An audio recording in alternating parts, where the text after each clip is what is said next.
The government of Belize contends that Caribbean Investment Holdings Limited has already lost its opportunity to enforce the judgment it got from the London Court of International Arbitration several years ago, and that it does not intend to go after anyone for enforcement and abetment to enforcement. We've had fruitful arguments. The matter is now before the judge because the matter is sub judice. I don't want to prejudice anything, so the most I will say, we advance our arguments as to the constitutionality of the legislation. Some of the things that they've argued in relation to ad hominem attack and whether it was for an improper purpose, we've basically submitted to the court that the final court has pronounced on those matters already. And the thrust of our submission is that they are fundamentally seeking to enforce a judgment that our final court has pronounced is not enforceable because it is against our legal order, the Constitution of Belize. That is as much as I can say because, as you know, the matter is before the Honorable Chief Justice. CIHL and its attorney, Senior Counsel A1 Courtenay, disagree. Where you have a judgment or an arbitral award in your favor, the courts have said that that constitutes property. In other words, there's an order from a court that somebody is to pay you money. That is property in and of itself. And what we are saying is that if you pass a law that, when it is applied, renders that judgment that you have nugatory, that it is of no effect, you can't do anything with it, then that amounts to an arbitrary deprivation of your property. You might as well tear up the judgment because you can't enforce it. So we say there's a violation of the right to property by an arbitrary deprivation when the legislation is implemented.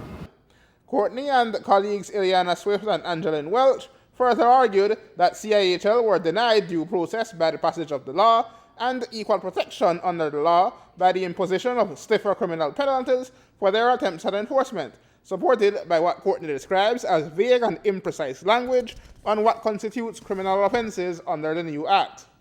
Courtenay also points out that the government's options are limited because the London Court of International Arbitration did not hear from them as to why the award should not have been given. Where you agree to go to arbitration, there's something called a seat.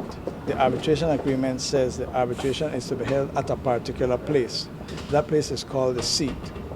And what arbitration law says is that once you have a seat chosen, it is the court of the seat that supervises the arbitration.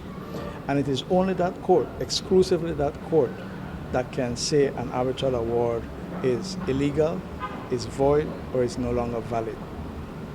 Now, in the particular case that we're talking about, the seat of the court, the seat of the arbitration was in London, and therefore it is the courts of England that can decide whether or not the arbitral award was legal. That's a different point from you taking an arbitral award, which is issued in your favor, and going to another country and saying, I want to ask this court to assist me to enforce it. The court can say, I will not enforce the award, but that court doesn't have jurisdiction to retry the arbitration itself to determine whether or not that arbitration is valid. That is only for the court of the seat.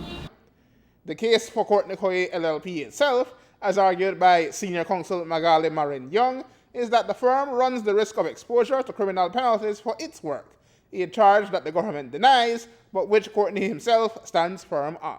The law specifically says that if you act as an advisor to a person who attempts to do the things defined in the legislation, you commit a criminal offense.